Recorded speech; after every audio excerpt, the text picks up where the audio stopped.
Bien. Bueno, entonces, la cuestión, estábamos viendo lo de la definición de integral impropia. En nuestro ejemplo, la integral sobre R2 de la función e a la menos x cuadrada más y cuadrada, lo que hicimos fue integrar sobre un rectángulo infinito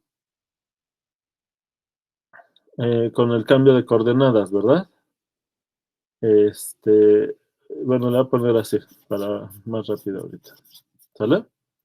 Y esto lo vimos como el límite cuando m tiende a infinito sobre el rectángulo Rm de esta función. ¿No tiene un plumón más nuevo? Sí, sí tengo. Ah, bueno, pues nada más que se acabe y ya lo saque. Sí, ¿no? Que se gaste más. Hasta la última gota. Así como el paro, por favor. Bueno, lo que sí, ahorita al final comentamos, ¿no? Salió lo que habíamos estado comentando, las sospechas. Bueno,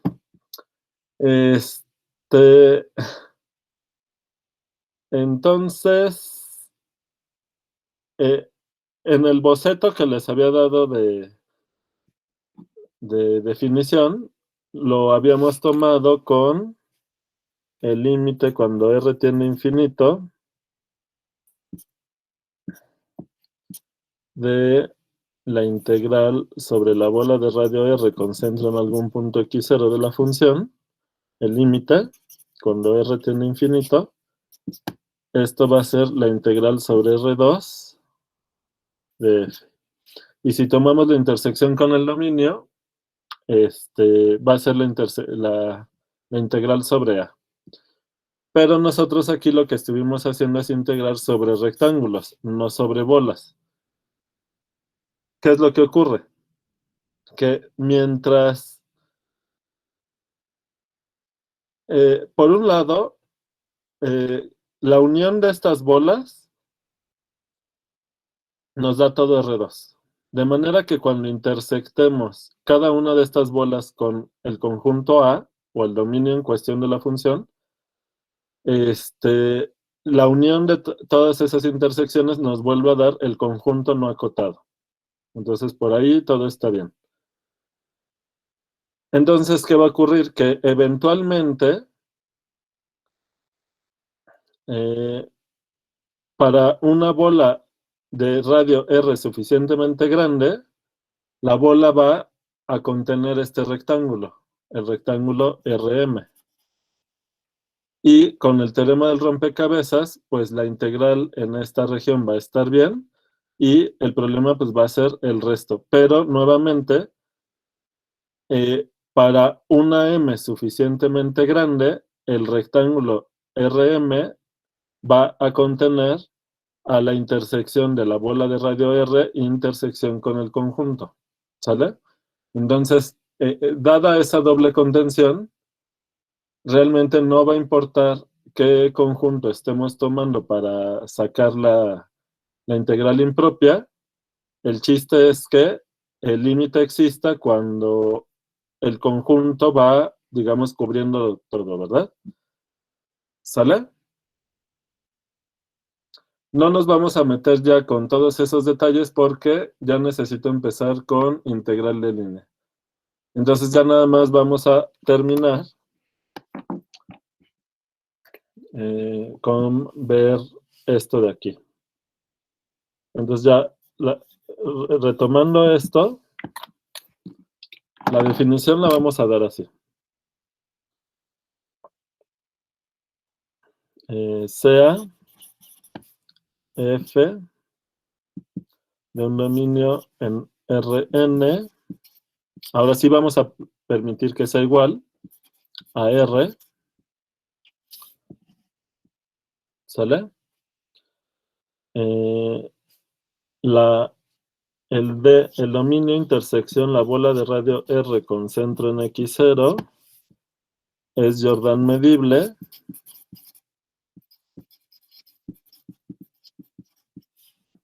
para toda R positiva, X0 en Rn fijo,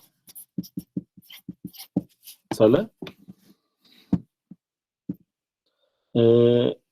F no cambia de signo, es decir, bueno, ¿qué va a pasar con el asunto de los cambios de signo? Nada más un detallito. No sé si se acuerdan que para funciones de RNR,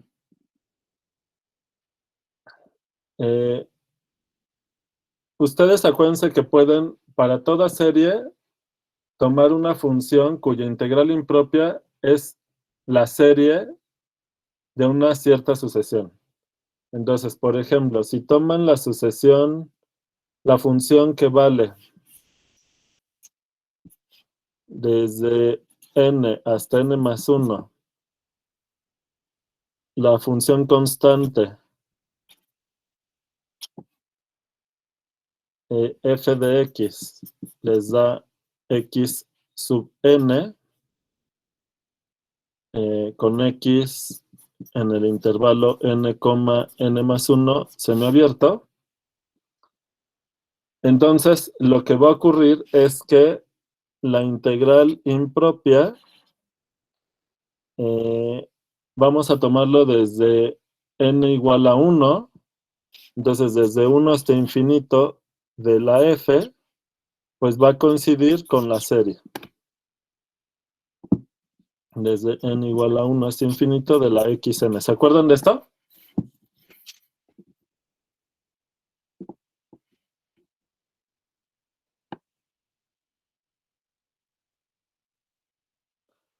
¿Sí se acuerdan o no? Si xn vale n, entonces, tanto la serie como la integral les da infinito, ¿verdad?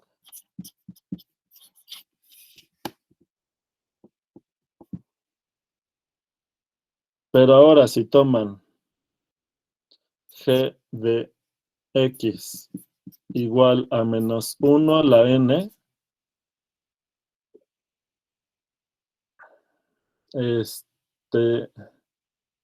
no, porque xn es cualquier sucesión. En este caso, sí.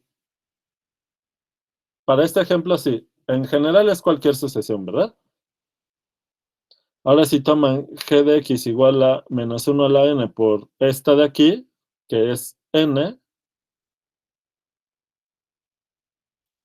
para toda x desde n hasta n más 1, entonces sí existe la integral impropia desde 1 a infinito de la f, ¿verdad?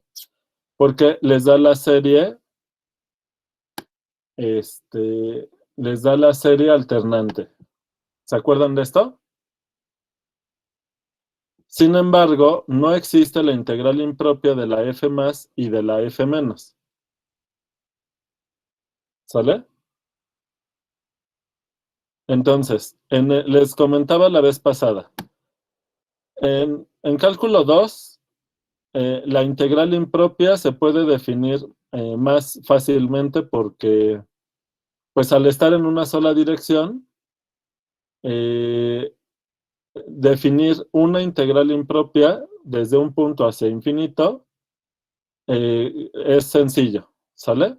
Y luego, sobre todo R es la suma de dos integrales impropias. El problema es que en R2 tenemos una infinidad de direcciones y la cosa se nos puede complicar porque si la función tiene cambio de signo, puede ser que al ir tomando, dependiendo de la simetría de la función, podría ocurrir que para cierta función,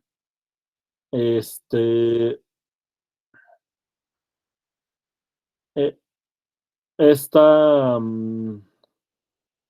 si x0 fuera el origen, podría ocurrir que la integral sobre cualquier bola cerrada, le podemos poner aquí bola cerrada, ¿verdad? Bola cerrada, ¿sale? La integral sobre cualquier bola cerrada nos diera 0, aunque no exista realmente como ocurre con la integral del seno sobre los reales, ¿verdad? Entonces, una manera, les comentaba la vez pasada, es, bueno, podemos definirlo más fácilmente para funciones que no cambian de signo y luego batallamos con las que sí cambian de signo. Entonces vamos a poner ahorita primero la definición cuando no cambia de signo. F no cambia de signo.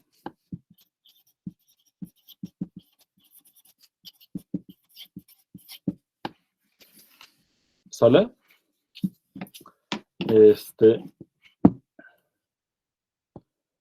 Entonces, con todas estas condiciones, la integral de f sobre d, pues es simplemente el límite cuando r tiende a infinito de la integral de la intersección de la bola cerrada de radio r con centro en x0, intersección d, de la f. Y esto no debe de depender de qué punto nos hayamos elegido, ¿verdad? Como no cambia de signo, probar que esto no depende de quién es x0 resultaría sencillo. ¿Sale? Anoto eso ahorita como observación. Bien. La bola cerrada. Ok, entonces ahorita mando estas fotos.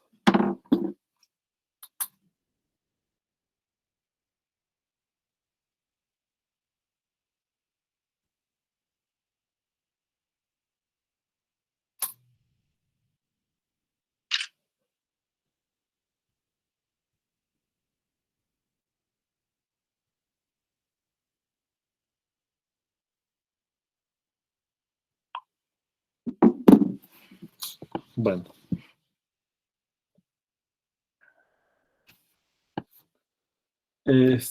Ahora. Observación. Esto fue como recordatorio en R, ¿no?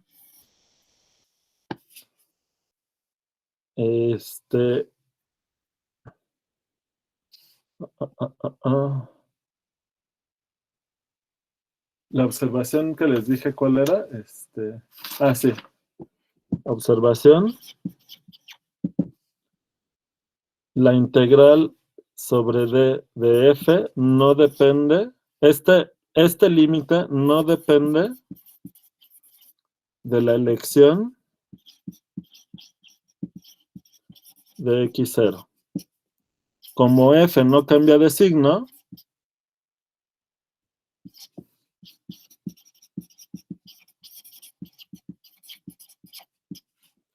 podemos definir, podemos dar la definición usando solo bolas. Bien.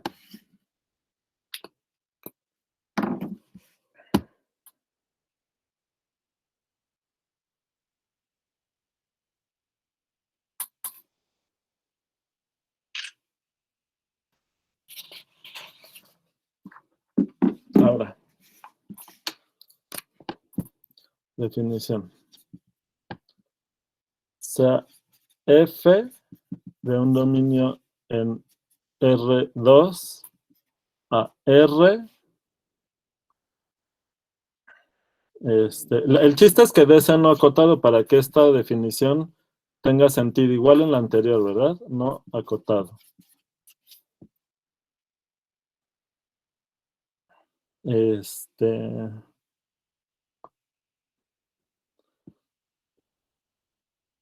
Y f puede cambiar de signo esta vez, pero el chiste es que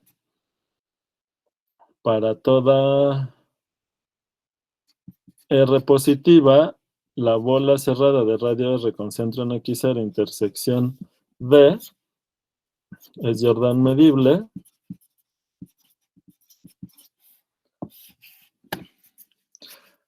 Algo que dejé implícito en la definición anterior es que, fíjense, para que este límite esté definido, se requiere que la función sea integrable en cada una de estas, ¿verdad? Ahorita lo escribo en las observaciones después de esta otra definición.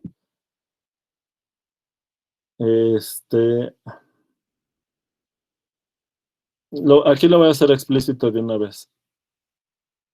f integrable en esta intersección para todo R positivo. ¿Sale? Aquí ya no le pongo que f no tenga que cambiar de signo, pero que existe la integral impropia sobre d de la f más y existe la integral impropia sobre d de la f menos. Entonces la integral sobre d de la f es simplemente la suma de estas integrales impropias. ¿De acuerdo?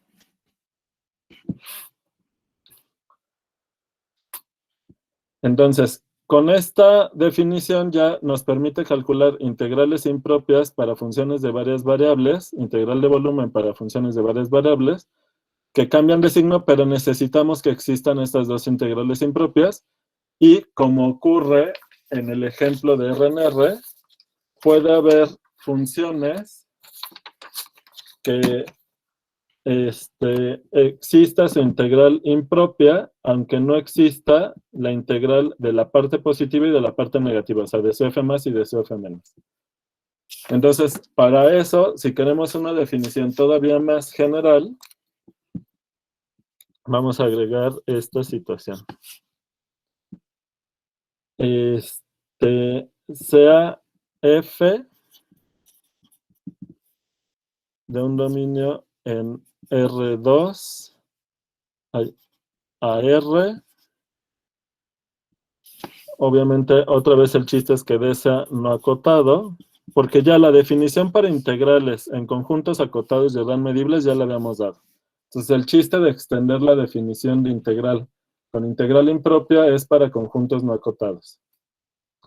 Obviamente, para toda R positiva, F, en lugar de poner todo esto, ya con que sea integrable ya se entiende, ¿verdad?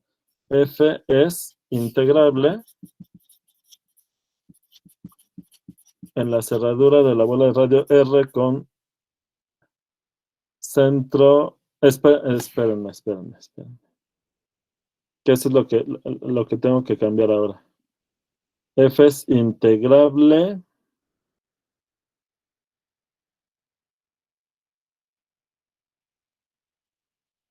ya la regué aquí. Tenía que dar una asociación de conjuntos aquí. Déjenme corregir esto.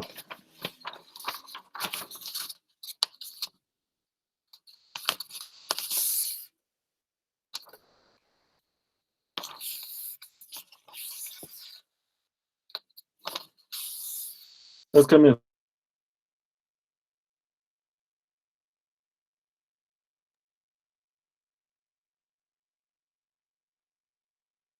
aún teniendo cambios de signo, esto debería ser tanto el límite cuando n tiende a infinito de la integral sobre la bola de radio n con centro en x0 con cualquier punto de la f, como tendría que ser el límite cuando n tiende a infinito de la integral sobre los cuadrados menos n, n al cuadrado de la función.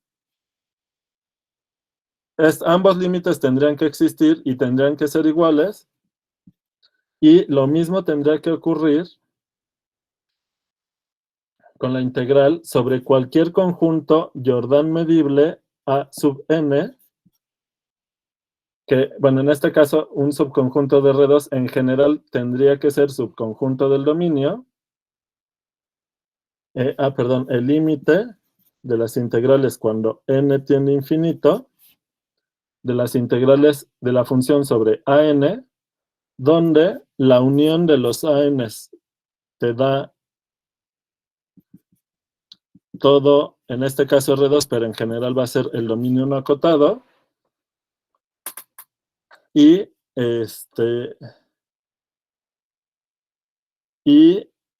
lo queremos anidado. La sucesión AN anidada. Esto quiere decir que el límite cuando n tiende a infinito de los diámetros de los ANs es infinito. ¿Están de acuerdo? ¿O ya voy solo?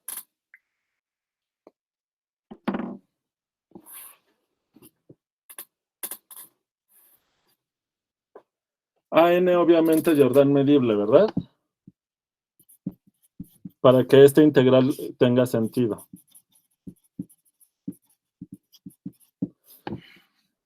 Entonces, si no importa qué sucesión de conjuntos Jordan medibles, siempre obtienen el mismo límite. Entonces sí podemos hablar de que la función tiene integral impropia. Ahora, ¿cuál es el problema de esta definición? Que si ya es difícil hacerlo con una cierta sucesión de conjuntos, ahora imagínense tener que calcular esta integral impropia tomando cualquier sucesión de conjuntos con esta propiedad. ¿Cómo se puede simplificar? Con el asunto del teorema del rompecabezas y el asunto de que conforme van conforme AN va creciendo, entonces, si toman dos sucesiones AN y BN de conjuntos con estas propiedades, tarde o temprano se terminan conteniendo unos a otros y con el teorema del rompecabezas van a poder garantizar que la existencia del límite bajo una condición les puede garantizar la existencia del otro límite con los otros conjuntos, salvo los casos excepcionales. Y todo eso es un enredo. ¿Por qué? Porque, como les decía, si agarran una sucesión de conjuntos de estos, donde por la simetría de F les da, por ejemplo, una constante, pues ese límite va a existir, pero no quiere decir que existe la integral impropia, pero casi que cuando una función tiene una simetría que bajo cierta sucesión de conjuntos con estas características justamente les da un cierto límite, pero eso no pasa en general, pues te puedes dar cuenta. Pero ese es el problema, ¿sale? Entonces ya no me voy a meter más en detalle, simplemente dejo escrita la definición para, si se quiere desarrollar más, si a alguien le interesa, se puede clavar con más detalles de esto. Entonces tomamos F de un dominio en R, N a R, una sucesión de conjuntos AN con N en N, AN Jordan medible, para toda N en N, AN tiene que estar en D, la sucesión es anidada, el límite cuando N tiene infinito del diámetro del AN es infinito. Me faltó que la unión de los ANs es D. Y con todo eso, obviamente f integrable en cada uno de estos y la integral sobre d de la f, aunque tenga cambios de signo, pues va a ser simplemente el límite cuando n tiende a infinito de las integrales sobre an de la f. ¿Sale? Entonces, aquí el chiste es que este límite tiene que existir sin importar, y tiene que ser el mismo para cualquier an. ¿Sale?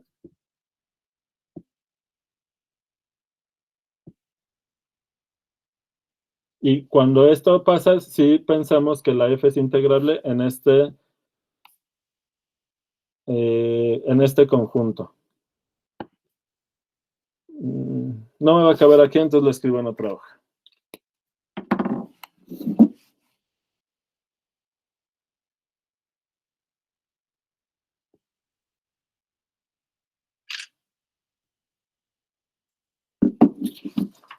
Me faltó lo anterior, ¿verdad? Esta que es ya la que ya casi habíamos escrito la vez pasada.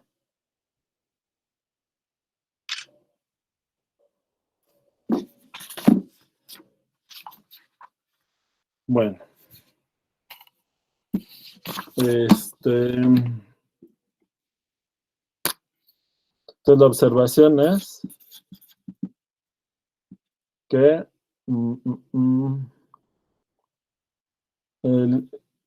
en la definición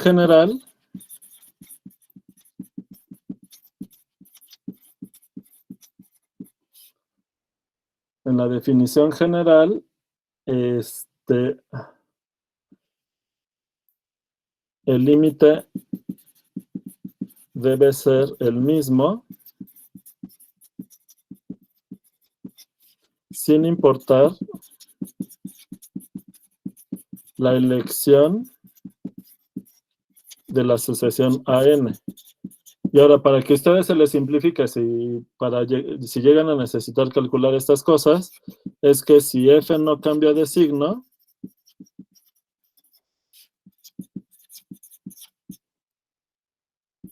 basta con elegir una sucesión de estos conjuntos AN para calcular la integral impropia.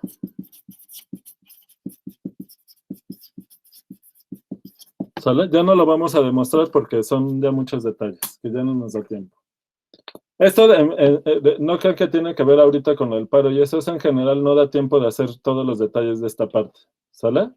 Y esta es la parte que estamos utilizando para el ejemplo que nosotros hicimos. Como la función no cambia de signo, podemos elegir los rectángulos RM. Y ya, ¿en qué parte, Salvador? ¿Aquí? ¿En la definición general? Dejen quitar una cámara porque está muy pixelado. ¿A esta parte?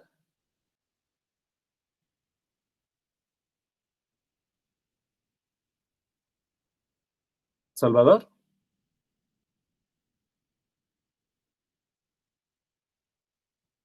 Pero no sé si Salvador sigue. Sí, ya, mejor ya lo voy a cambiar.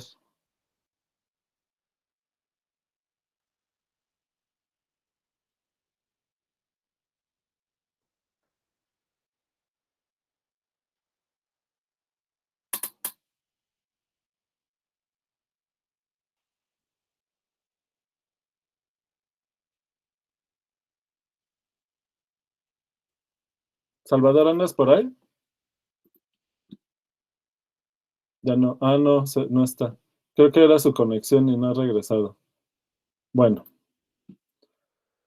Ok, ¿qué falta? Cuando la función en un conjunto acotado, en un dominio acotado, la función es no acotada.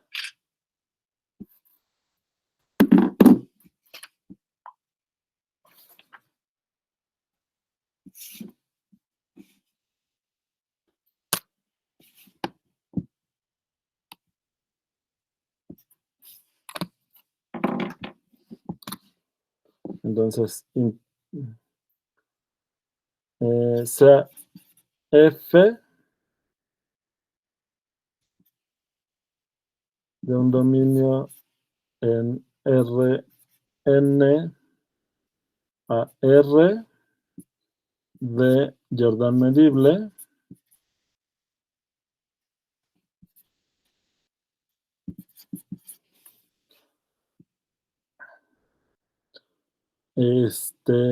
X0 en la frontera de D, tal que F no es localmente acotada en X0. ¿Se acuerdan de qué es esto? ¿Qué quiere decir esto? Que F restringida a la bola de radio R con centro en X0 intersección D es no acotada para toda R positiva. ¿Sale?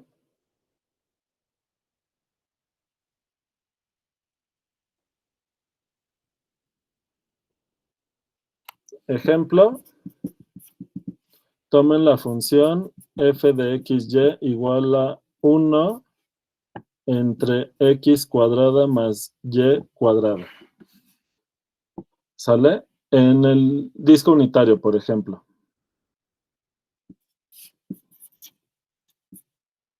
Perforada, ¿verdad? Porque en 0 no está definida.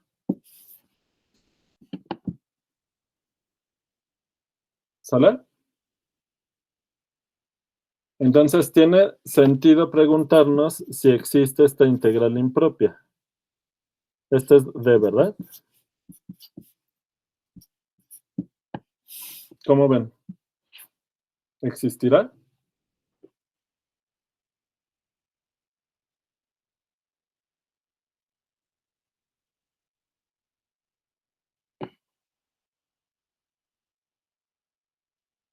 ¿Por qué? Bueno, yo pienso en ella como si fuera 1 entre X, pero rotada. O sea, como un sólido de revolución. Y pues si no tiene... Ajá, pero ¿de qué función? O sea, fíjense que el volumen que se va a calcular es un volumen que se obtiene, es como una trompeta infinita, ¿verdad? Se sigue para arriba. ¿De acuerdo? Y este sólido de revolución lo obtienen, es bueno, la trompeta como en la frontera de esta bola, la función vale 1 ahí, esto está a altura 1, ¿eh? Entonces, el sólido de revolución realmente tiene además un cilindro aquí. O sea, es la trompeta con su cilindro abajo. Exacto, es como la 1 entre x cuadrada.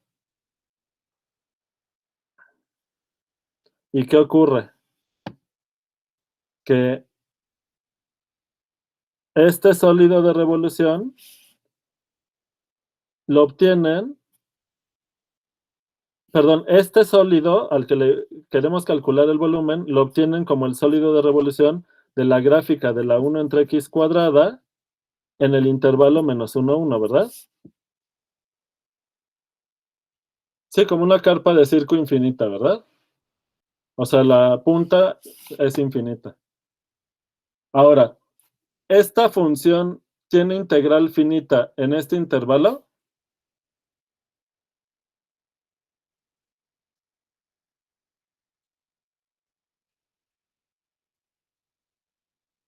Tengan cuidado porque este es integrable de 1 a infinito. ¿De 0 a 1 es integrable?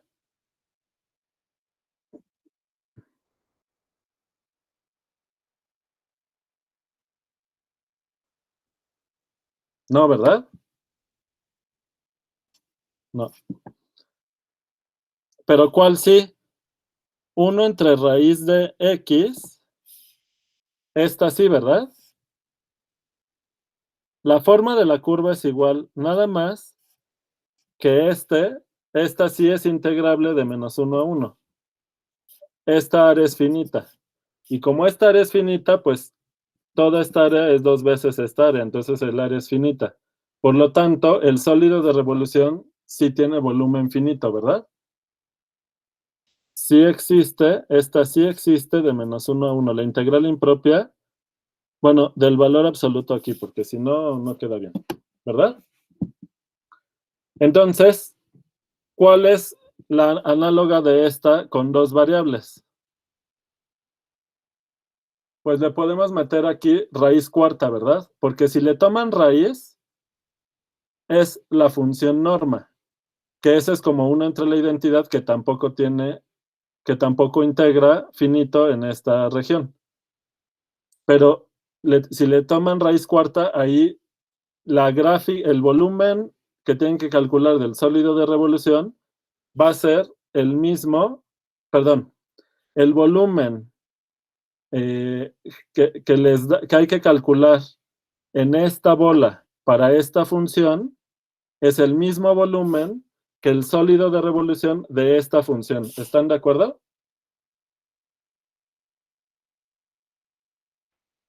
Bien. Entonces, bueno, entonces el chiste es saber calcular el volumen en D, en este disco perforado, de la X cuadrada más Y cuadrada a la 1/4, ¿verdad? Y esta sí existe, pero nada más hay que dar la definición apropiada. ¿Qué quieres que repita, Luis Manuel? ¿En dónde te me perdiste?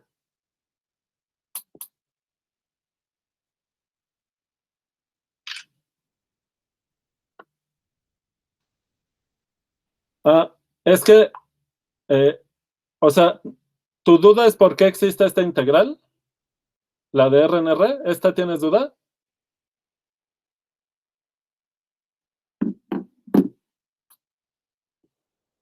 ¿O dónde está la duda? Ajá. Si tú, esta integral es el volumen de esta figura, pero esta figura, este sólido, lo obtienes como el sólido de revolución de esta función de R en R, en este intervalo de -1 a 1. ¿De acuerdo? Por la misma razón que correspondía este sólido al sólido de revolución de esta función en este intervalo. Es lo mismo, ¿ok? Sale. Bueno, entonces, el chiste es dar la definición. Entonces, básicamente lo que vamos a hacer es que lo que tenemos que pedir es que f sea integrable en el dominio menos la bola de radio R con centro en X0,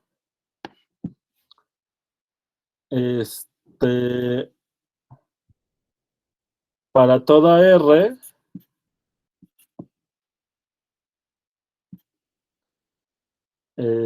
pues positiva.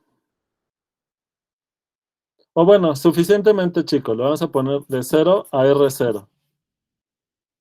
Para algún R0 en R más. Es decir, supónganse que aquí tienen el dominio. Voy a perforarlo aquí para que este es mi X0. Entonces el chiste es que siempre que ustedes den bolas aquí, entre más chico sea el radio, fuera de esta bola, alrededor de X0, la función sí sea integrable. ¿Por qué? Porque vamos a luego a definir la integral como el límite, ¿verdad? Ahora, ¿por qué lo tomo así? Porque si la R es muy grande, pues realmente el dominio menos esa bola me queda vacío, ¿verdad?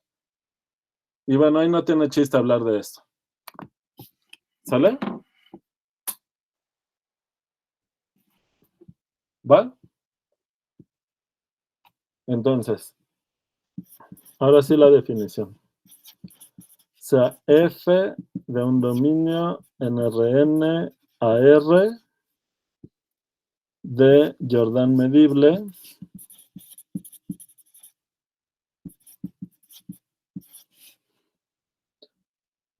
voy a poner que no existe el límite cuando x tiende a x0 de f de x. ¿Sale? Como ya dimos la definición para funciones acotadas, el chiste es que este límite, o sea, que la función se vaya a infinito o a menos infinito en alguna sucesión que converge x0, ¿verdad? Pero con que no exista este límite. Pongo entre paréntesis f no acotada, para que sea más claro qué es lo que queremos. Nuevamente tenemos el problema de los cambios de signo y vamos a hacer lo mismo que hace rato. F no cambia de signo.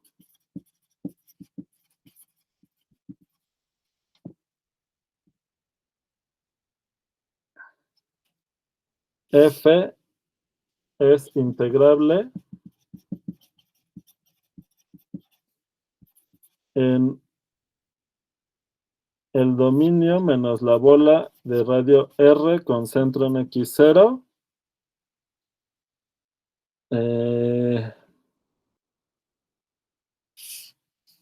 Pues para toda R positiva, nada más, no voy a poner aquí la excepción porque si no ya no me va a caber todo.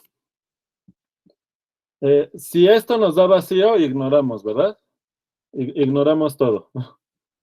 Porque nos queda la integral sobre el conjunto vacío que no definimos formalmente, ¿verdad? Aunque como el vacío es de medida cero, la integral tendría que ser cero, ¿verdad? Pero bueno, salvo ese pequeño detalle, entonces la integral sobre D de la F, pues va a ser el límite cuando R tiende a cero de la integral sobre D menos la bola de radio R con centro en X0 de la F. Y ya, ¿sale?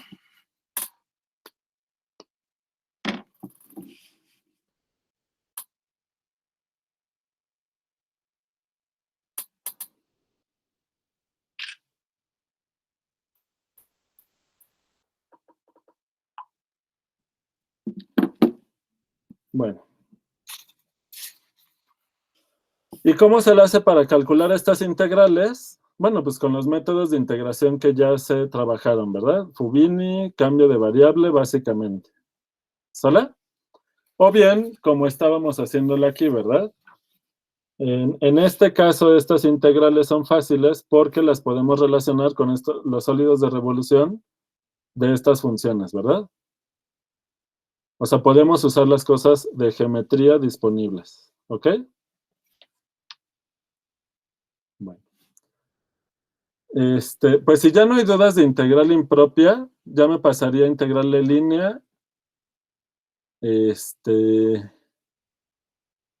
Entonces, les doy un momento para que me digan si tienen dudas.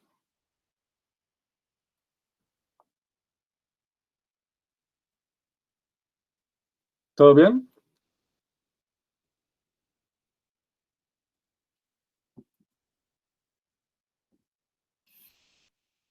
Sí, Leonel, dime. Me espero que escribas tu duda. Ajá. Voy.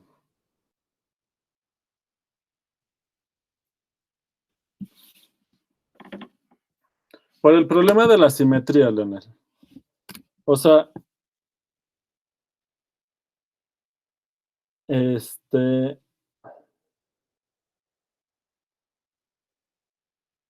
fíjate que tú podrías tomar una función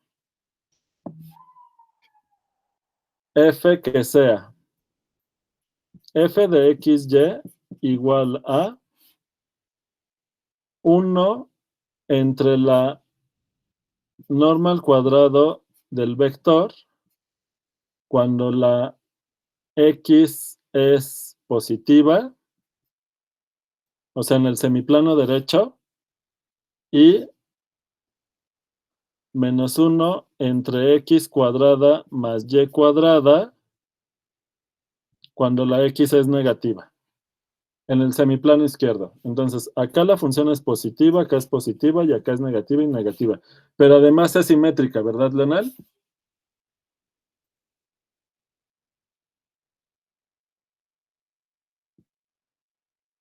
Ahora, si te das cuenta que el límite que no existe el límite cuando el vector x tiende al vector 0 de f de xy, ¿verdad?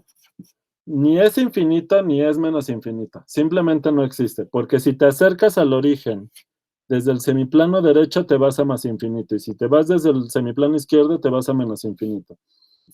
F no es acotada, ¿verdad? ¿Sale? En la bola de radio R concentra en el origen para toda R. ¿De acuerdo?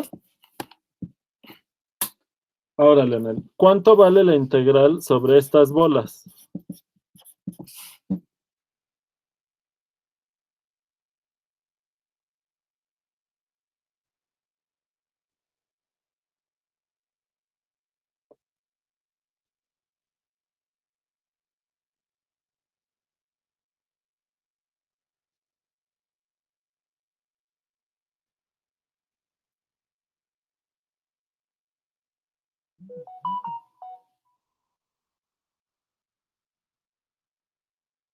Uy, pensé que iba a ser fácil.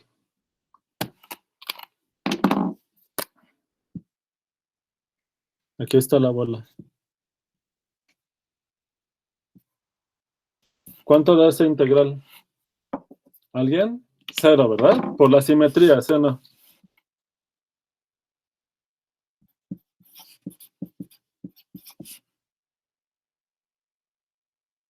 Pregunta.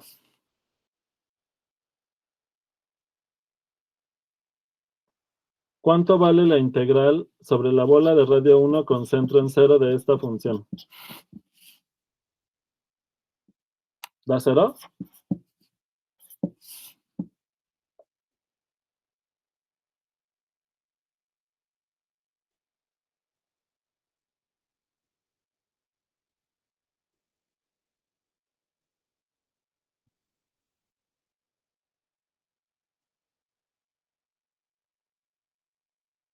¿No? Porque si tú ahora, en lugar de tomarte bolas simétricas, te tomas unas peras, digamos así, y vas haciendo, en lugar de tomar bolas de radio R, te tomas estos conjuntos y sus diámetros. Tómate este AN y que 0 esté en AN para toda N. Y el límite del diámetro cuando N tiene infinito de los ANs te da 0. Entonces, como que los vas encogiendo hacia el origen. Pero ya no son simétricos. Si te das cuenta que la integral sobre cada uno de estos conjuntos, o sea, al integrar en la bola de radio 1 menos estos conjuntos, ya no te da 0, porque ya no es simétrico. Como estás quitando más de la... Esto es lo que estás quitando, ¿eh? Acuérdate que en la definición lo que haces es atrapar. ¿Sin dónde dejé la definición? Aquí, ¿no? Lo que haces es ir quitando conjuntos cuyo diámetro tiende a 0 que contienen al punto donde hay problema. Pero si en este mismo ejemplo, si tú cambias las bolas por conjuntos no simétricos respecto al origen, este límite ya no te daría 0. Eso quiere decir que el volumen dependería de esta elección de conjuntos y no debería de ser. ¿Estás de acuerdo, Leonel? Porque estás integrando, aquí la integral te va a quedar, al integrar sobre la bola de radio 1 menos AN, te va a quedar negativo, porque estás quitando en el dominio mayor volumen con volumen positivo. ¿Lo ves?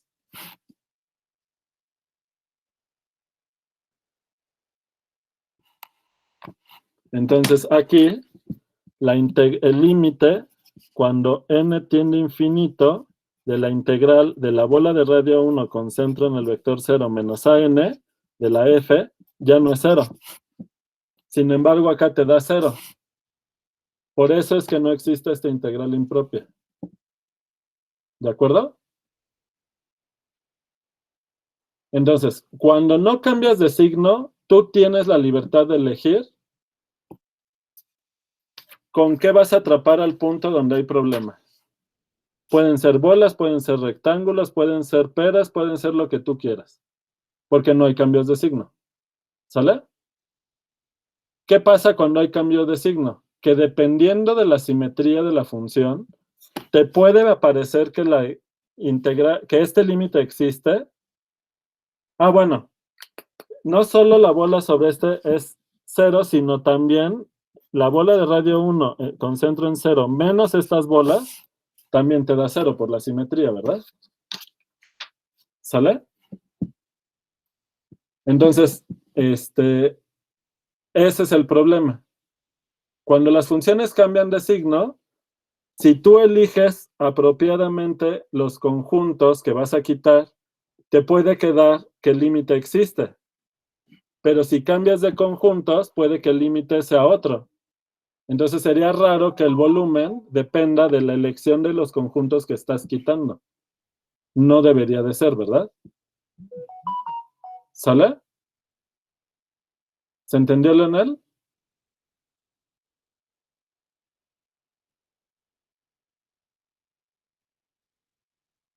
Perfecto. Entonces, igual, si tú quieres dar la definición de integral impropia para este tipo de funciones, pero que cambian de signo, tienes que elegir que para cualquier sucesión de conjuntos que contenga x0, de una vez la voy a escribir, ¿sale?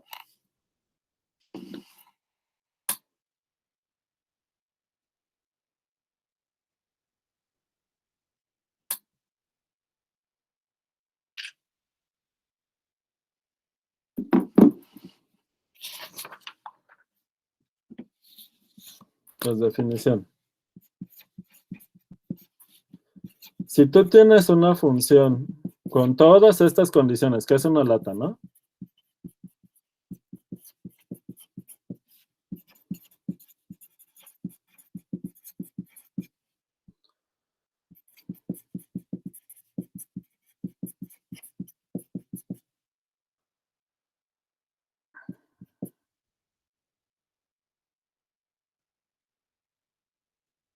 El chiste es que x, bueno, vamos a ponerlo en la frontera de D. Frontera de D.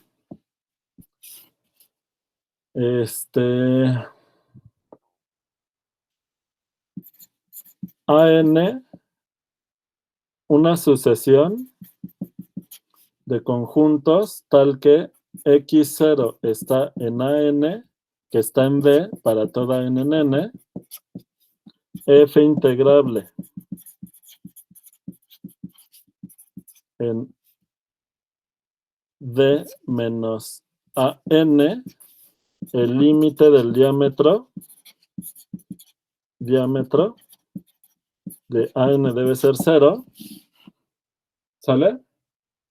Entonces, la integral sobre D de la f va a ser el límite cuando n tiende a infinito de la integral sobre D menos estos conjuntos de la f. Y otra vez, el límite debe ser el mismo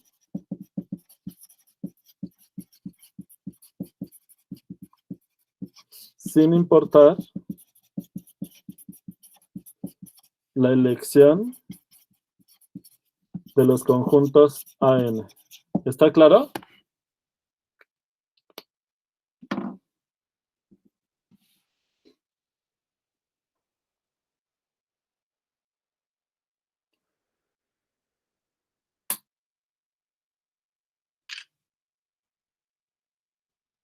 Bueno.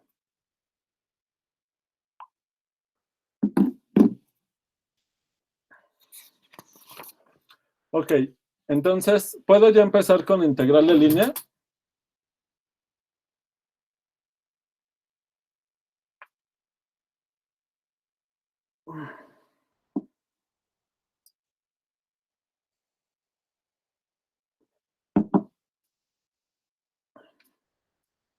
Sale.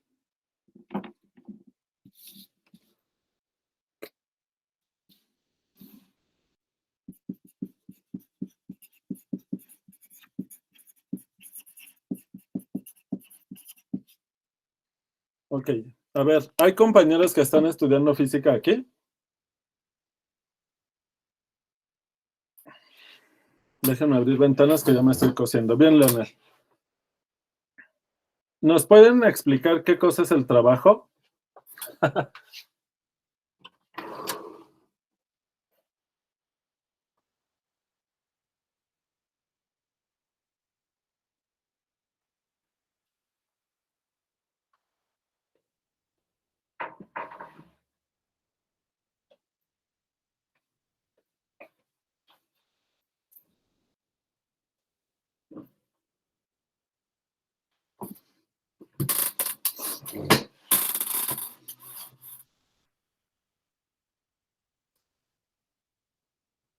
¿Ya vieron eso en física? ¿Trabajo?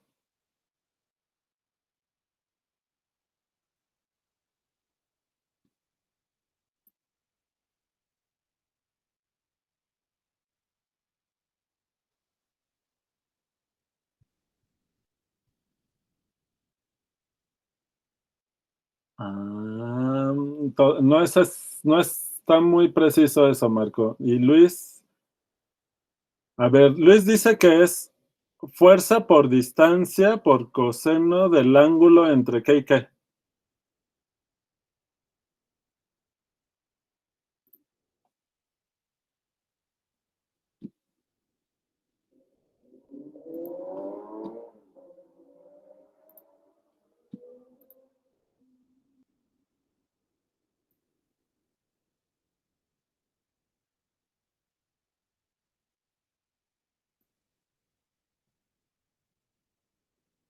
Marco dice que es un integral. El eje del sistema y dónde se aplica la fuerza. O sea, ¿el trabajo es el eje del sistema? Mm, Jesús dice, el vector que determina la fuerza y el que determina la trayectoria. Ah, Emiliano, es la integral de la función fuerza por la diferencia de distancia. Diferencia de distancia. O sea, creo que con todas las ideas que han dado, lo que está claro es que no está claro, ¿no? ¿Es una fuerza o una fuerza por una distancia o un lugar geométrico o qué onda?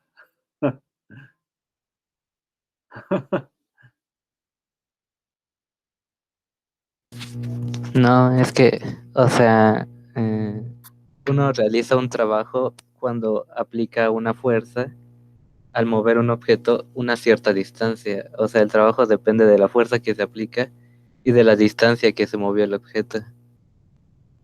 Pero Mm, una definición de trabajo Nada más, así, no. nada más déjame decirte una cosa. A ver, pregunta. Si tú tienes, está la fuerza de gravedad y tú dejas caer un objeto, caída libre. ¿Hay un trabajo realizado?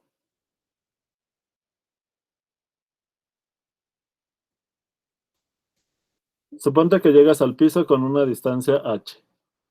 Hay un cierto trabajo. Ahora ponte un plano inclinado donde esta distancia es h y suelta tu pelota. ¿El trabajo es el mismo?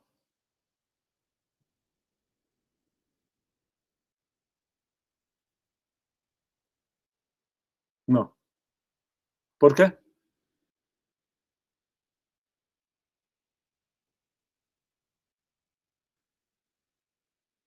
¿Quien prendió el micrófono era Marco o quién era? Ajá, yo, pero no sé. O sea, aunque estás de acuerdo que no es el mismo trabajo, aunque estás aplicando la misma fuerza. Ah, ¿no? La única fuerza presente es el campo gravitacional. Pero no es la misma cantidad de fuerza en una que en la otra. Ah, ¿no? No, porque, ah, por ejemplo, en la del plano inclinado, la fuerza no es, digamos, no es directamente hacia abajo, o sea, tiene un ángulo con respecto al plano y en la donde va en caída libre, sí, sí se está aplicando directo en la trayectoria que sigue el objeto, vaya. Ok, pero a ver, la fuerza gravitacional en ambos casos es la misma. Entonces me tienen que aclarar cuál es la fuerza que es diferente.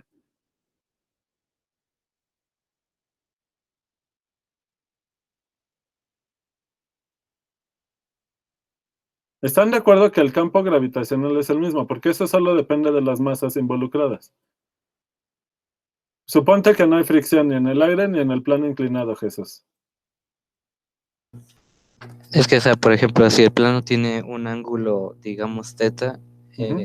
la fuerza se, con la que hay un desplazamiento en el plano inclinado es el peso por el coseno, creo, de teta. Y eso ya es menor a solamente el peso, que es cuando está en caída libre. Ujú. Pero pesan lo mismo, ¿no? O sea, si esa es la misma pelota, la pelota pesa lo mismo, esté como esté el movimiento, ¿no?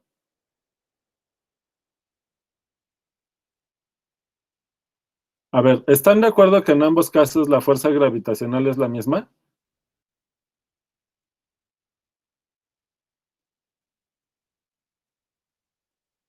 Ok, bien, Leonel. A ver, dice Leonel que recuerda haber leído que el trabajo depende de la trayectoria que recorre, pero no recuerdo por qué.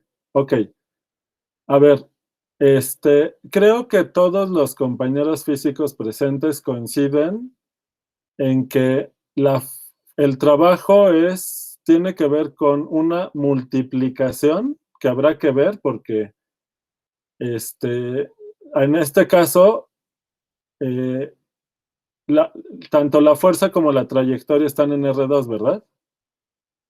Claro, si la fuerza va en la misma dirección del movimiento, todo se simplifica porque lo pueden pensar solo en términos de magnitudes o de al moverse si la fuerza va en una misma dirección que el movimiento todo el tiempo, entonces pueden pensar que todo eso lo pueden modelar en términos de escalares reales, ¿verdad?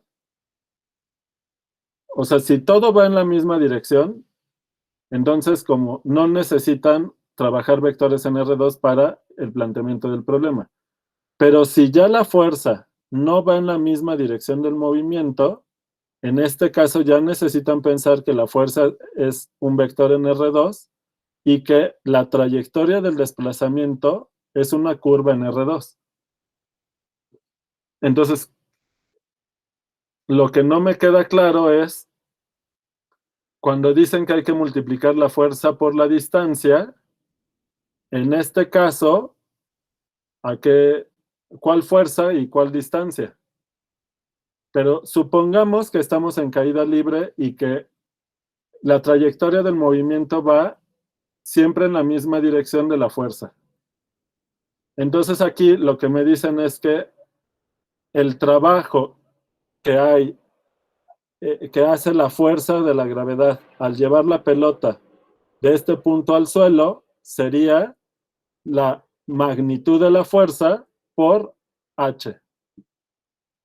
¿Y eso qué unidades tiene?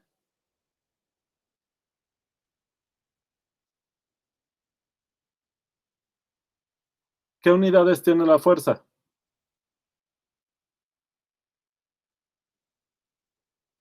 Que es aceleración por. Los newtons son aceleración por masa. por masa, ¿verdad? Y luego lo están multiplicando por unidades de distancia. ¿Y eso qué les da? ¿Unidades de qué?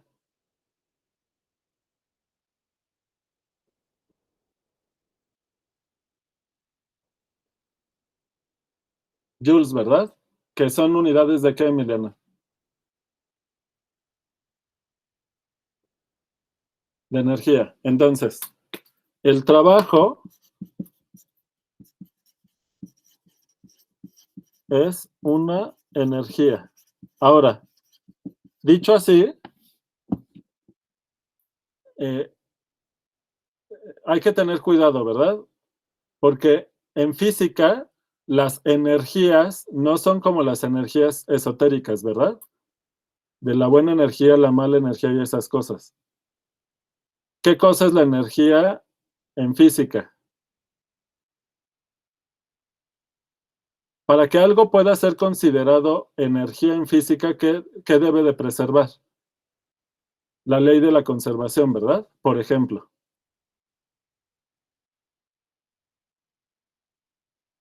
O sea, no cualquier magnitud en física se puede considerar una energía. Si hay un fenómeno donde no se preserva la ley de conservación, no se puede considerar una energía, ¿verdad? Entonces, en física, las energías se definen con precisión. No son unas cosas esotéricas que nadie sabe qué es, no, no.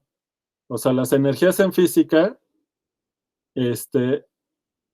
son magnitudes bien definidas, y que además deben de preservar una serie de propiedades para que de veras se puedan considerar como energías. ¿De acuerdo?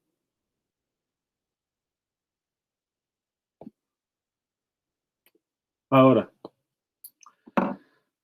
entonces,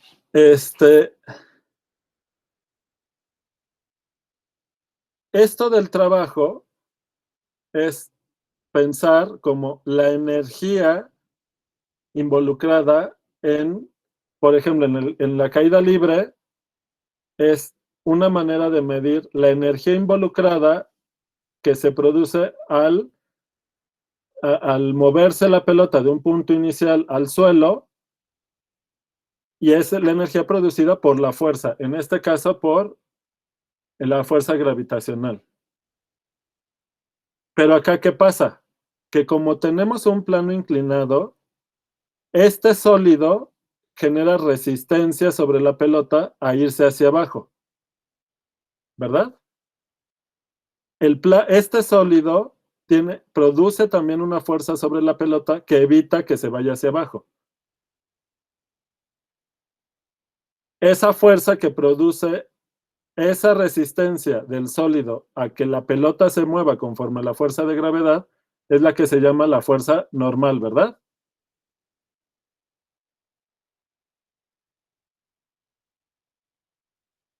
Y lo que ocurre es que cuando sus compañeros decían que era una fuerza distinta, no se referían a que la fuerza de gravedad fuera distinta, sino que si ustedes consideran aquí la fuerza de gravedad aquí, que le voy a llamar G, y aquí también hay una G que es la misma, pero lo que ocurre es que la resultante entre la normal viene por acá, y la resultante les va a dar por acá. Es la fuerza resultante. ¿Sale? Es el resultado de interactuar la fuerza de gravedad con la resistencia del sólido a dejar pasar la pelota. ¿De acuerdo? Ahora, la pregunta aquí es, esta fuerza es resultado de considerar ambas fuerzas, pero esta fuerza sí está produciendo un trabajo en el movimiento, al hacer que se mueva la pelota de este punto hasta el suelo. Aunque recorra la misma distancia, la energía va a ser distinta. ¿Por qué? Pues porque hay otros factores. ¿En dónde la fuerza de gravedad produce más energía? ¿En la caída libre o con el plano inclinado?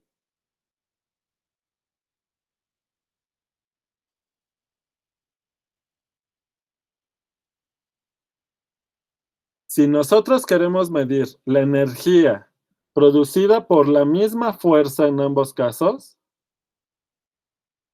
pero en movimientos diferentes, aquí va en caída libre, va en la misma dirección de la fuerza, aquí no va en caída libre, el movimiento no va en la dirección de la fuerza para la cual queremos calcular el trabajo. Si queremos calcular el trabajo producido por la fuerza resultante, se puede, porque pues esta es una fuerza también. Pero si nosotros queremos comparar el trabajo realizado por la gravedad en la caída libre o en el plano inclinado, a la hora de dar la definición, debemos de poder medir ambos trabajos, pero ¿en qué caso debe ser mayor?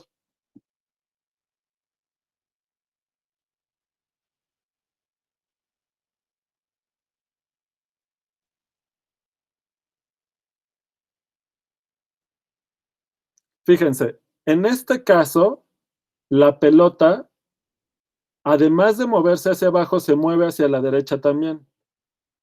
Pero la gravedad no tiene nada que ver con el movimiento hacia la derecha.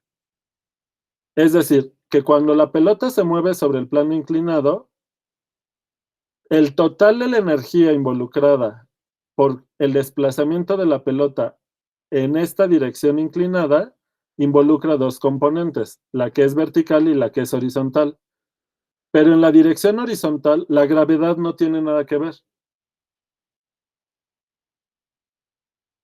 Porque en la dirección horizontal, lo que hace que la pelota se mueva en dirección horizontal es la que produce el sólido con la fuerza normal. ¿De acuerdo?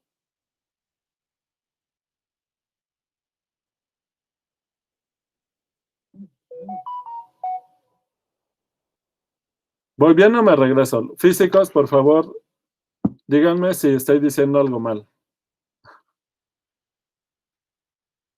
¿Vamos bien?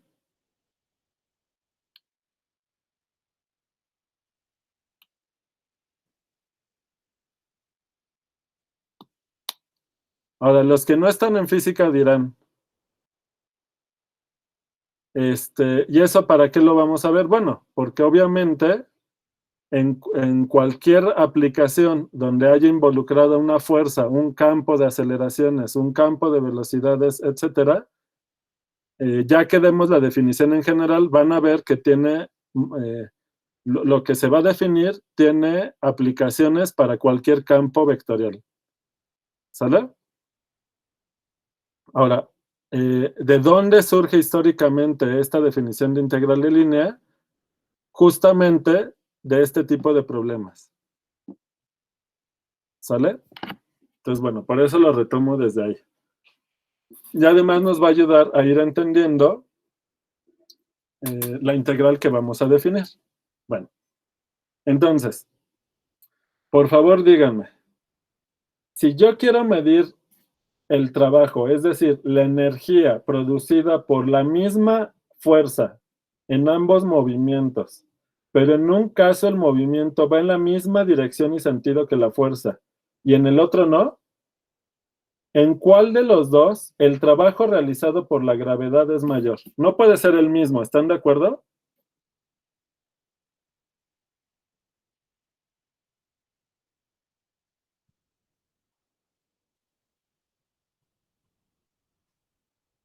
A ver, Marco,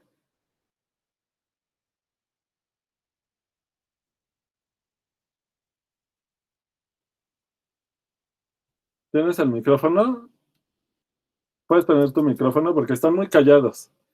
Bueno, cada vez están más callados, pero ahora ni se animan a escribir en el chat. Entonces, porfa, prende tu micrófono. Ay, chale, sí, pero no oí que fue lo último que pregunté.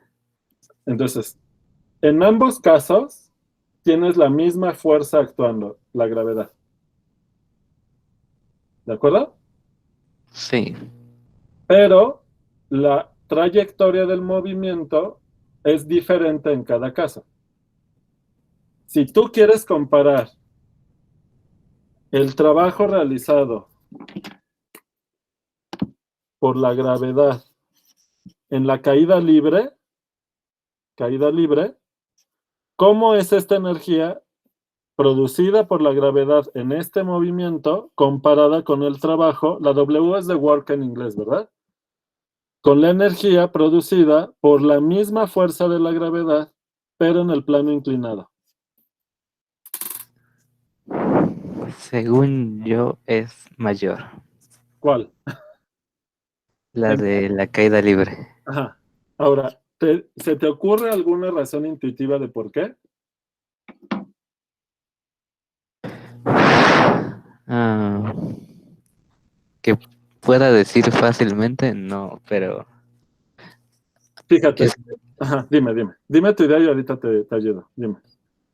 bueno, es que, o sea, si como que si vemos el plano inclinado en horizontal, o sea, como que rotamos el plano inclinado y las fuerzas que hay en él.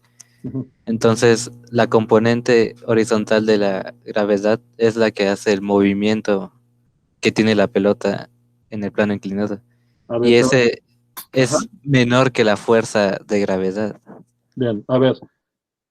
Entonces, estamos de acuerdo que si tenemos ya la pelota sobre el suelo, la gravedad sigue actuando, ya es la misma, ¿verdad? Si durante un intervalo de tiempo vamos a poner TI y TF para describir en ambos, vamos a pensar que en los tres casos tenemos el mismo intervalo de tiempo. desde el tiempo inicial al tiempo final. En este caso, cuando la pelota ya está en el suelo, en el mismo intervalo de tiempo, aquí tenemos que la pelota está en reposo, no se mueve, ¿verdad? ¿Cuánto vale el trabajo realizado por la energía que produce la fuerza de gravedad en el reposo? ¿Cuánto debe de ser?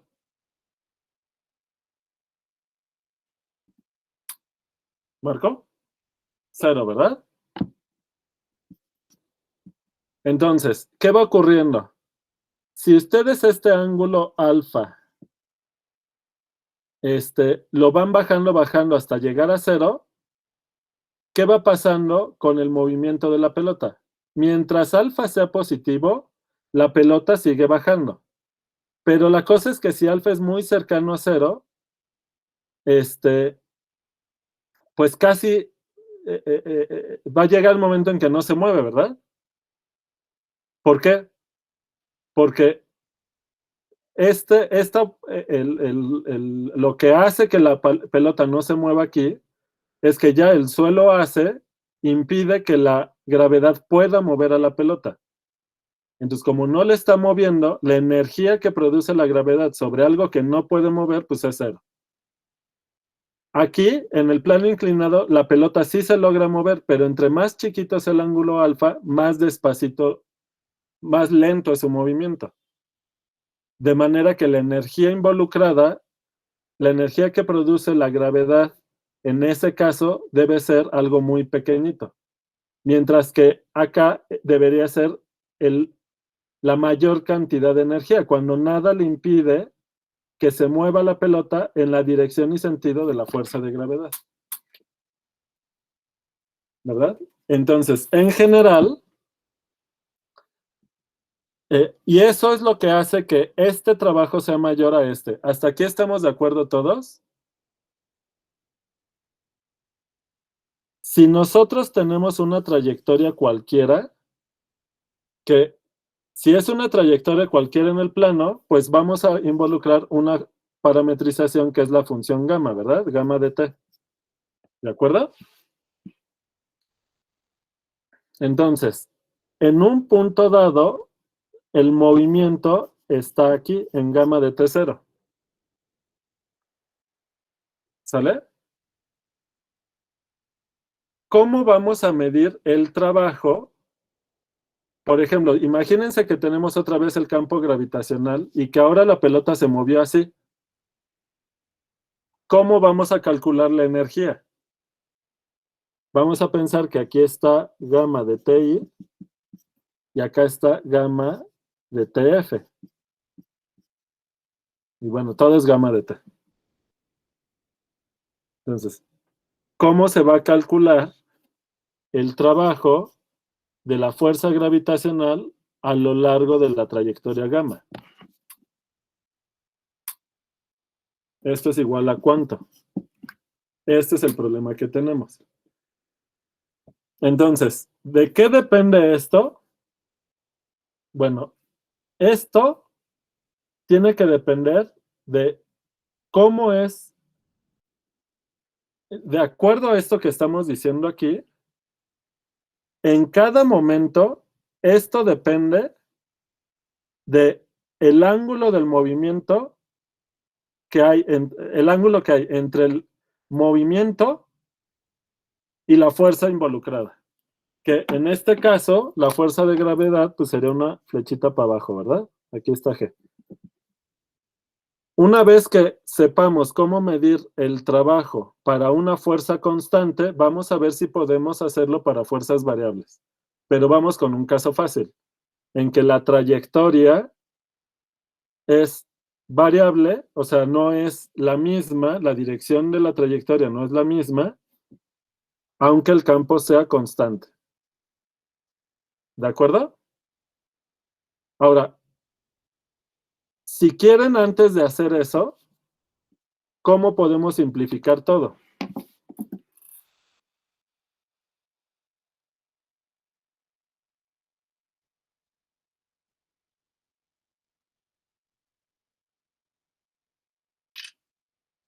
Entonces, antes de poder Entonces la meta es, a ver, al final, ¿qué debemos lograr hacer?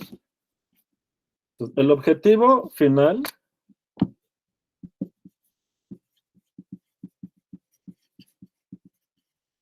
es poder medir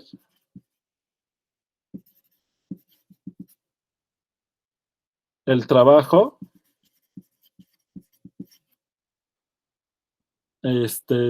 para una fuerza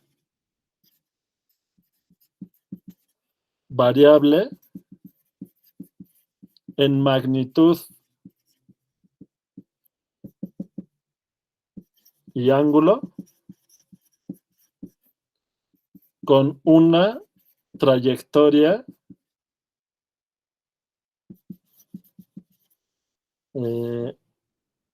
no rectilínea, ¿verdad? O sea que va variando también. No rectilínea. Antes de ello,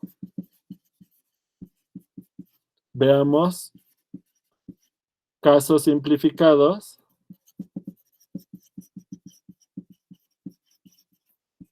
para poder hacer el caso general.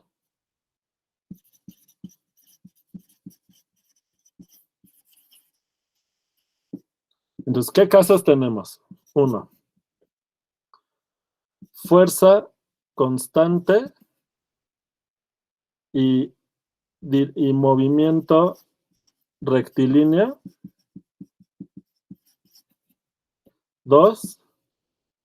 Fuerza variable en magnitud. No, en magnitud, dirección constante. Y movimiento rectilíneo.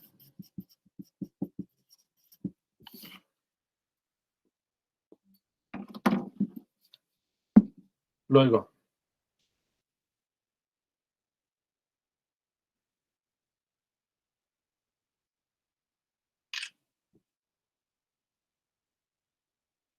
tres,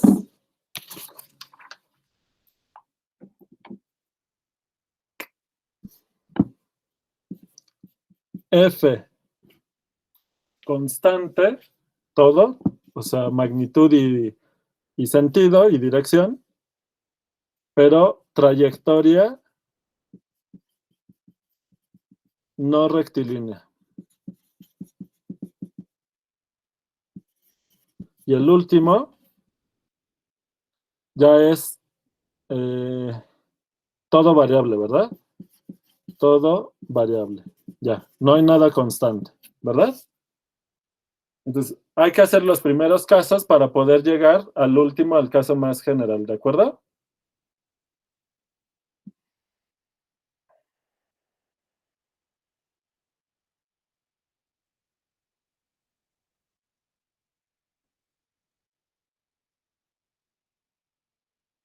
Bueno, entonces, en el primer caso, en el que la fuerza es constante y el movimiento es rectilíneo, el caso más fácil es como el de caída libre, ¿no? El movimiento, la trayectoria es todo el tiempo en la misma dirección y sentido que la fuerza. En ese caso, a ver, entonces, ahora sí vamos con los casos. Entonces, F constante. ¿Y qué quiere decir? ¿Qué quiere decir que el movimiento sea rectilíneo?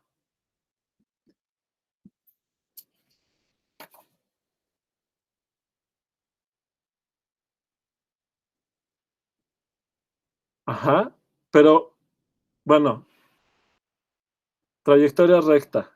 Bueno, vamos a dejarlo así. Ok, a ver, trayectoria rectilínea.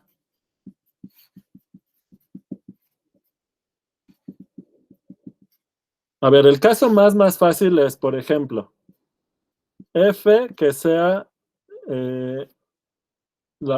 es la fuerza de gravedad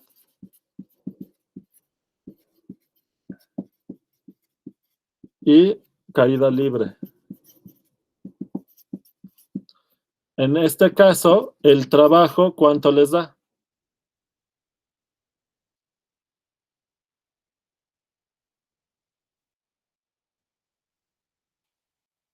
La masa del objeto que se mueve, ¿verdad? G, la gravedad, y H, el desplazamiento, ¿verdad? En caída libre. Pero, G, ¿qué signo tiene?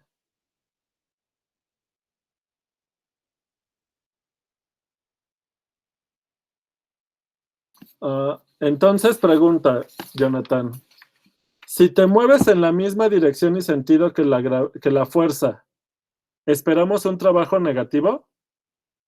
¿Está raro eso, no?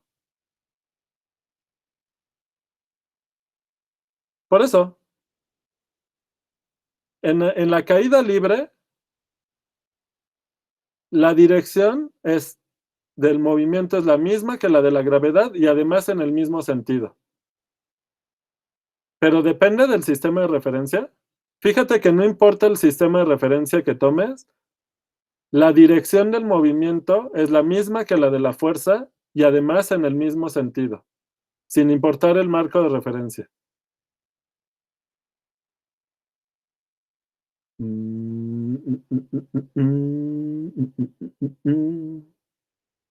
Pero entonces la distancia es negativa. Aquí hay algo raro.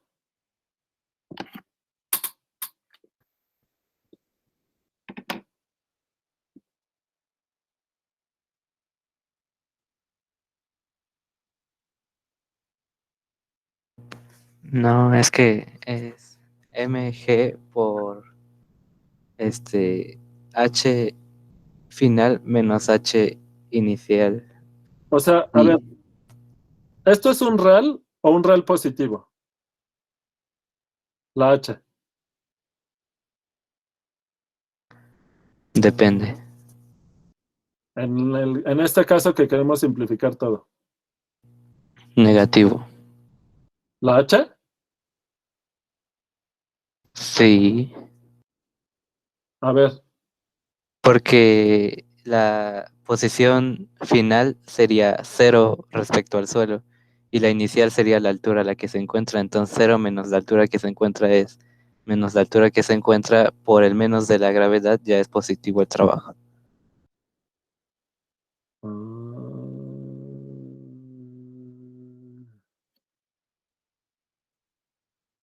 a ver, es que si vamos a pensar todo este fenómeno en la recta real, estamos pensando en un espacio vectorial de una dimensión, pero en dos sentidos, ¿verdad? ¿Sale? Entonces, si fíjense que sin importar su marco de referencia, yo no voy a poner aquí el origen, ¿eh? Porque esto no depende de dónde está el origen. Entonces, tu posición, este, eh, tu posición inicial está aquí, ¿no? Y acabas acá. Posición inicial y posición final. Fíjate que sin importar dónde tomes el origen, la posición final menos la posición inicial siempre es positiva, porque es esta distancia, ¿sí o no, Marco? Y no importa dónde pongas el origen. ¿Estás de acuerdo? Pues estamos en ese caso, ¿no, Marco?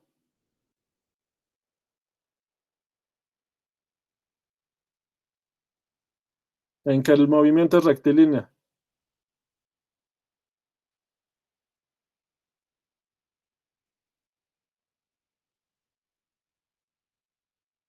Ahora, ustedes me dicen que dependiendo de cómo tomes el marco de referencia,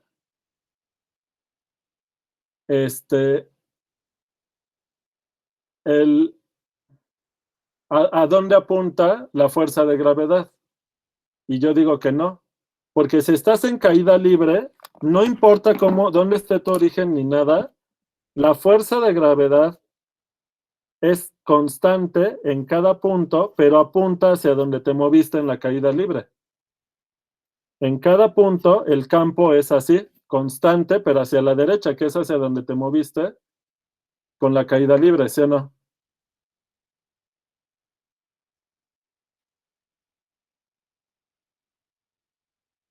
Si inviertes el sentido del movimiento y quieres que la posición final quede del lado izquierdo, de todas formas, la fuerza tiene que apuntar hacia donde te moviste. O sea, o tienes este caso,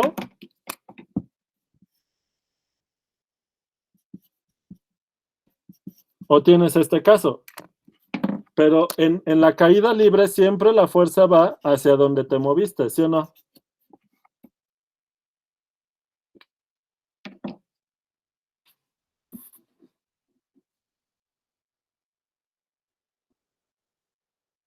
¿Sí o no, Jonathan?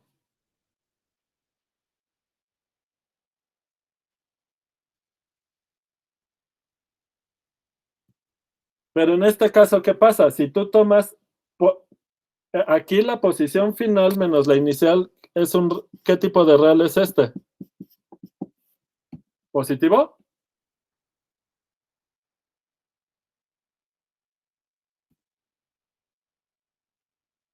No, no. Porque en este caso la posición final es un número menor que la posición inicial.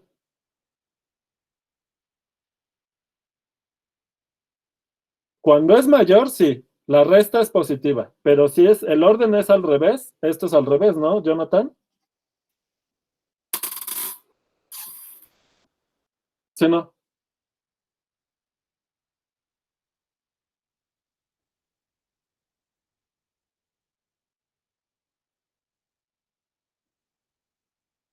¿Jonathan?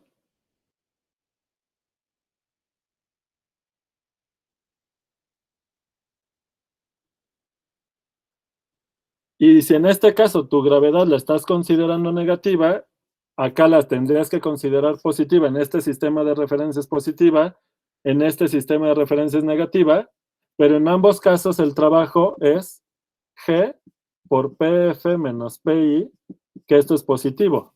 Y acá el trabajo es lo mismo, G por PF menos PI, y esto también es positivo. ¿Lo ves?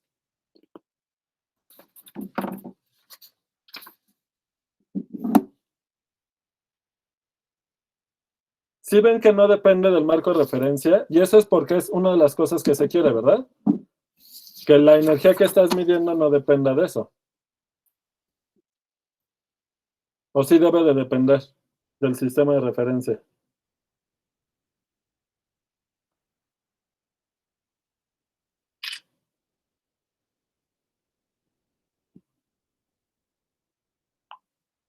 No, ¿verdad? Siento que me faltó una foto. Ah, no, ¿verdad? ¿Voy bien?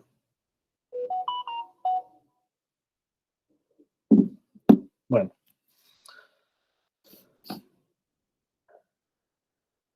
En ambos casos, están multiplicando la gravedad por la distancia con signo. ¿Y el signo de qué depende? De la orientación del sistema, ¿verdad?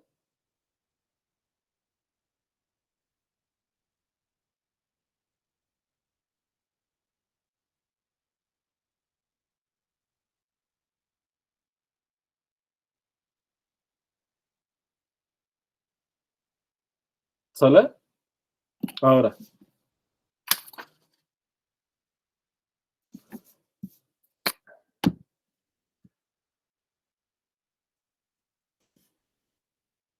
Tienen la pelota y en lugar de caída libre la suben, la regresan con la mano a la posición que tenían, la misma H. ¿Qué debería de pasar? Ahora el movimiento va para arriba. La fuerza es la misma. ¿Cuánto debería ser el trabajo?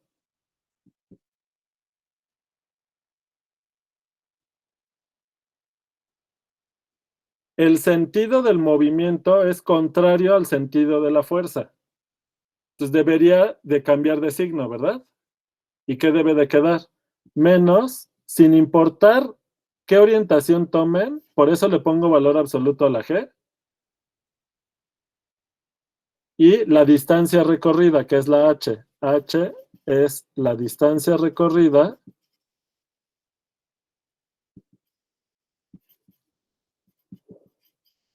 y como es una distancia es positiva, ¿de acuerdo? Pero en este caso, la energía debe ser menos la otra. ¿Por qué? Porque el trabajo que te lleva a subir y bajar, o bajar y subir, la suma de ambas debe ser cero, ¿verdad? Por eso de la conservación de energía. ¿De acuerdo?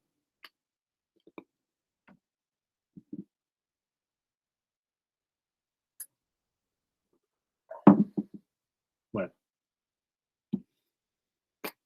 Ahora, ¿qué pasa con el plano inclinado?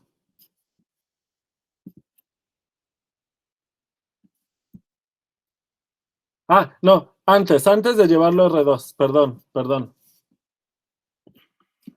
Vamos con la parte 2 de la lista que hicimos.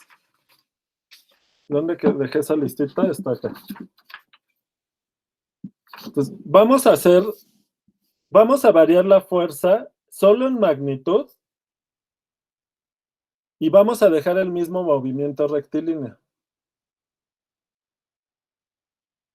¿Sale? O sea, ya no es la fuerza de gravedad que es constante. O lo pueden pensar como la fuerza de gravedad, pero ya no en caída libre. Bueno, vamos a pensarlo así. Estamos en el caso 2. Entonces, supongan que aquí está la Tierra y aquí viene un meteorito. Entonces, como estas distancias son muy grandes, aquí la fuerza de gravedad sí va a variar. Pero la fuerza de gravedad, le voy a poner aquí G mayúscula porque esta sí va a ir variando conforme el tiempo. Una vez que el meteorito esté muy cerca de la Tierra, esta fuerza es más grande, ¿verdad? Porque la fuerza de la gravedad decae conforme el radio al cuadrado. ¿Sale? Pero la dirección del movimiento es la misma que la de la fuerza y el mismo sentido. ¿Cuánto va a ser el trabajo aquí?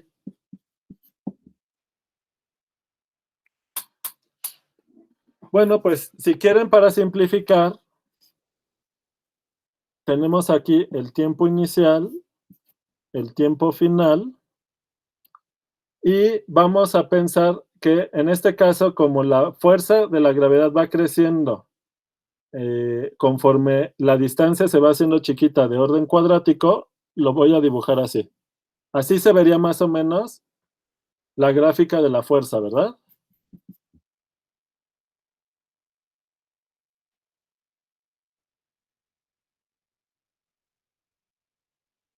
¿Sale? Y tomen aquí un tiempo inicial, aquí está la posición en un tiempo inicial y aquí está en un tiempo final.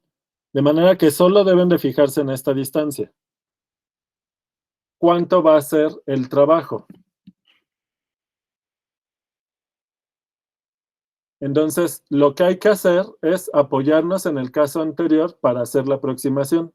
Si nosotros damos una partición y aproximamos el trabajo, suponiendo que en cada subintervalo de tiempo la fuerza fuera constante, porque no va variando mucho, dado que, como le hacemos aquí para caída libre, ¿no? En caída libre, pues sí, la gravedad no es constante, solo que como la distancia es muy pequeña, para los típicos ejercicios de caída libre, pensamos que la fuerza de gravedad es constante porque lo que varía es muy poquito, porque la distancia es muy pequeña y la masa de los objetos que dejamos caer sobre la superficie de la Tierra es muy pequeñito, ni va variando, etcétera, etcétera. Pero en este caso, la masa del meteorito es constante, la de la Tierra es constante, entonces la fuerza solo depende del cuadrado de la distancia.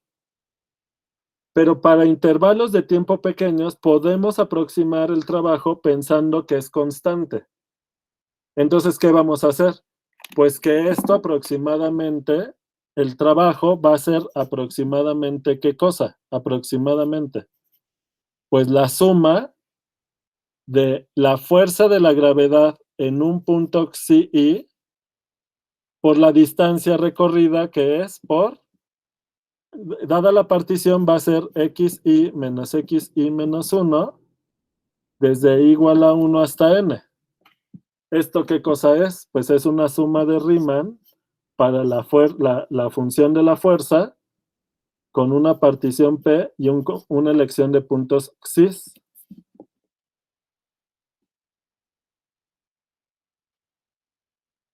No, que la fuerza de gravedad depende del cuadrado de la distancia, Luis Manuel. Si te alejas, decae, ¿verdad? Si te acercas, crece. De orden cuadrático, ¿sale? Ya vieron que al hacer la aproximación, el trabajo es aproximadamente igual a una suma de Riemann. Sí, profe. Ay, aquí me faltó una rayita de tiempo final. Ya. Entonces, ya me pueden decir en este caso cuál es el trabajo, ¿verdad? ¿Cuánto va a ser el trabajo?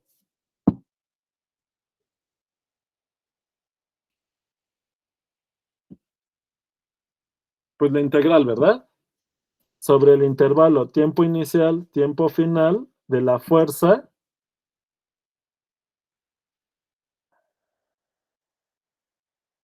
G dt.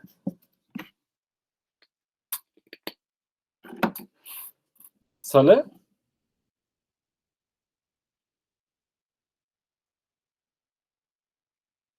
¿Va? Bueno, vamos ahora con fuerza. El caso 3, ¿cuál era? Sí escribí el caso 3, ¿no? No encuentro mi hojita. Acá está. El tercero es ahora fuerza constante y trayectoria no rectilínea. Bueno, no, nos faltó algo nada más. Ahorita les digo que nos faltó. La del plano inclinado, que es la que quería hacer, pero quería hacer primero esta.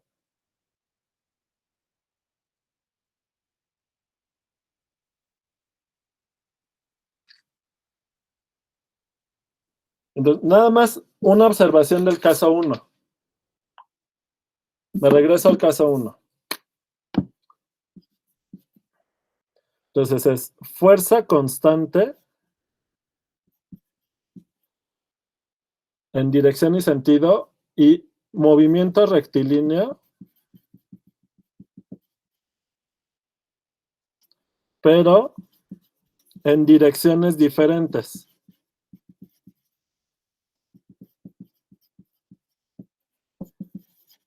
¿Sale? Es aquí en donde entra lo del plano inclinado. Entonces la fuerza es constante, el movimiento es rectilíneo, pero ya no llevan la misma dirección. Entonces la gravedad viene aquí, es constante, pero ahora la trayectoria se va para acá. Entonces, ¿qué tenemos que hacer para calcular el trabajo?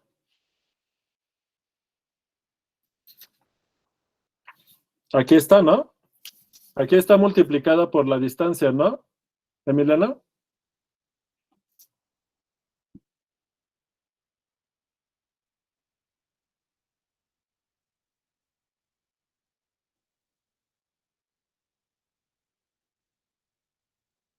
En cada subintervalo estás multiplicando. Estás asumiendo que la fuerza es constante en cada subintervalo, de manera que el trabajo en cada subintervalo es esto por esto. ¿De acuerdo, Emiliano? Aquí está la multiplicación por la distancia. Que viene de aquí, ¿verdad? Ahora, lo que pasa es que cuando todo sea variable, no va a quedar así de fácil, ¿verdad?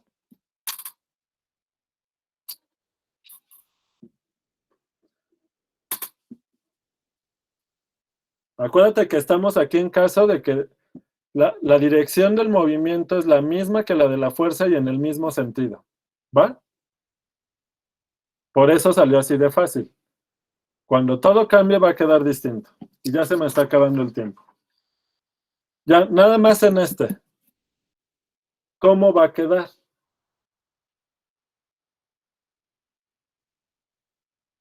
¿Están de acuerdo que nosotros podemos describir la trayectoria? Vamos a pensar todo en R2. Ahora la G va de R2 en R2, pero constante. G de X, Y. En cada punto la fuerza es el vector 0 menos una constante K, la de la gravedad, ¿verdad? ¿Qué es esta? ¿Sale? Este vector. Y vamos a pensar en esta trayectoria. Podemos describir a la trayectoria como gamma de t, que va del intervalo de tiempo inicial al tiempo final, a R2.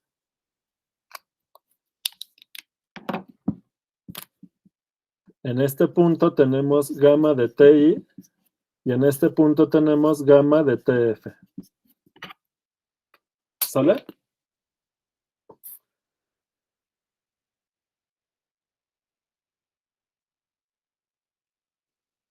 Entonces, como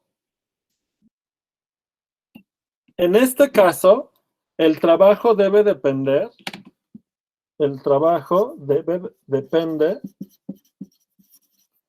del ángulo entre G, entre la fuerza de gravedad en cada punto, aunque en este caso es constante, y cómo cambió de posición, que es un vector que en este caso es el gamma de TF menos gamma de TI. ¿Están de acuerdo? Este vector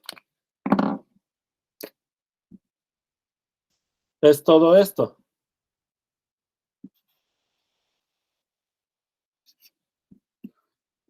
¿Están de acuerdo? Como depende del ángulo entre ellos, entonces el trabajo depende, ¿qué producto depende del ángulo entre los vectores? Pues del producto punto, ¿verdad? Entre el vector fuerza y el del desplazamiento.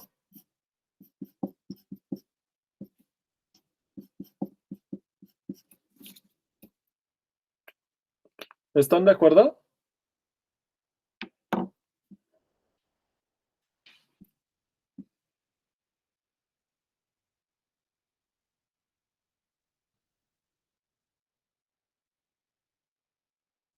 A ver, necesito saber si esta parte quedó clara.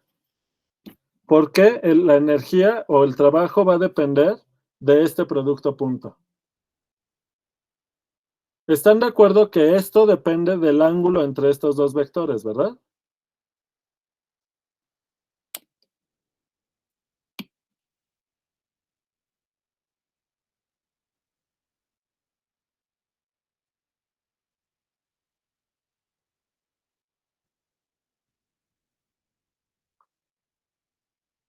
En este caso,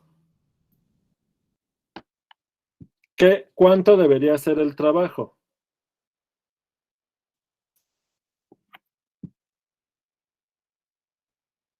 Fíjense. Cuando el ángulo es el mismo, simplemente les debe de dar la G por el desplazamiento. Pero cuando el ángulo es de 90 grados, les debe de dar 0. Entonces, si este vector es ortogonal a este, con el producto punto ya les da 0. ¿Va? Entonces, déjenme mandar foto de esto.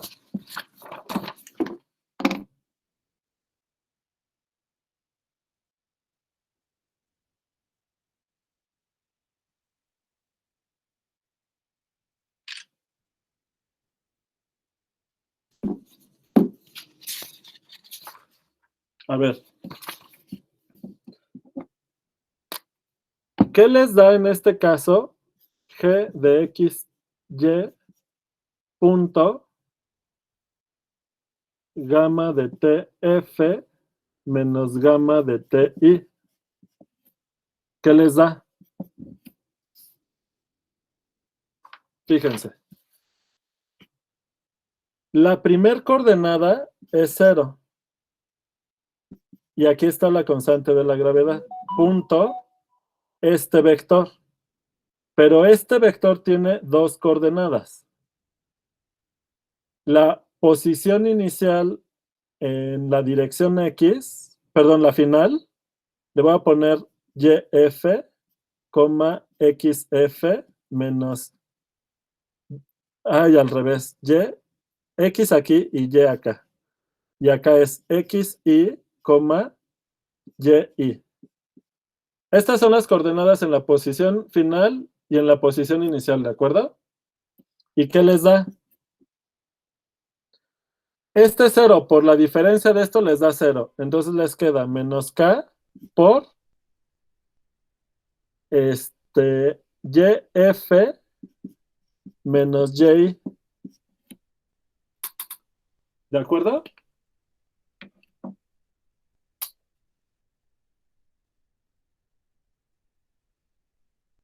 Sí, ya se me acabó el tiempo. Aguántenme unos segunditos.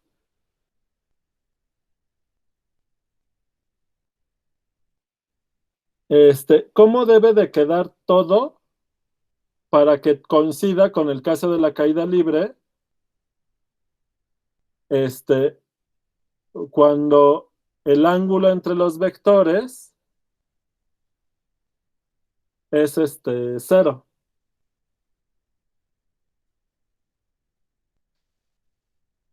Les debería de quedar justamente este desplazamiento, que es la norma del vector, ¿verdad?